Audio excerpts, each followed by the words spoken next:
గాబ్రియల్కి డైరెక్ట్గా చెప్పాడు, ఇదిగో కన్య అయినటువంటి మరియా, ఆమెను మాత్రమే నువ్వు సపోర్ట్గా తీసుకోవాలా. ఆమేన్, హల్లెలూయా, హల్లెలూయా. ఏ రకంగా అయితే కన్య అయినటువంటి మరియను సపోర్ట్గా తీసుకోవాలని దేవుడు ఆ రోజు ఎన్నుకున్నాడో, as a same thing happen with you also. నమ్మితే గట్టిగా చప్పట్లు కొట్టు. మరియను ఎన్నుకున్నటువంటి రీతిగానే, హల్లెలూయా, యోసేపుని ఎన్నుకున్నటువంటి రీతిగానే, ఓకే, జకర్యాను ఎన్నుకున్నటువంటి రీతిగానే, ఎలిజబెత్ను ఎన్నుకున్నటువంటి రీతిగానే, గొర్రెల కాపరులు ఎన్నుకున్నటువంటి రీతిగానే దేవుడు నిన్ను ఎన్నుకొని ఉన్నాడు.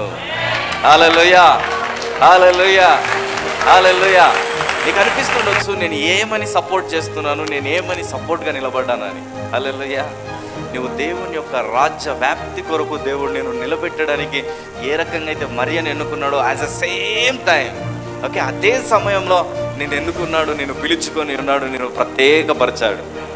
హల్లెలూయా, హల్లెలూయా, హల్లెలూయా. ఓకే, గాబ్రియల్ దూత ఓకే ఒక 10 ఇండ్లు దర్శించి మరియా ఇక్కడ ఉంటుందా అక్కడ ఉంటుందా అని ఎన్నుకోలేదు. ఓకే, ఓకే, చాలా జాగ్రత్తగా వినాలి. అయ్యో, మా డాడీని ఎన్నుకుంటే బాగుండు, మా అంకుల్ని ఎన్నుకుంటే బాగుండు, మా బావని ఎన్నుకుంటే బాగుండు, మా అన్నని ఎన్నుకుంటే బాగుండు. కాదు కాదు, నువ్వంటే చాలా ఇష్టం, అందుకొరకే డైరెక్ట్గా నీ దగ్గరికి సువార్త వచ్చింది. అది నీకు సువాసననివ్వడానికి, నీవు అనేకులకు సువాసనగా నిలబడడానికి, ఈరోజు అదే ప్రత్యక్షతతో అదే పోర్టుగా నిలబడడానికి ప్రభు నిన్ను వాడుకొనడానికి దేవుడు ఈరోజు పిలుచుకొని ఉన్నాడు. ఆమేన్, హల్లెలూయా, హల్లెలూయా. ఎంతైనా తిరుగు, గాలిలో ఎంతైనా తిరుగు, కానీ నీకేం కావాలా?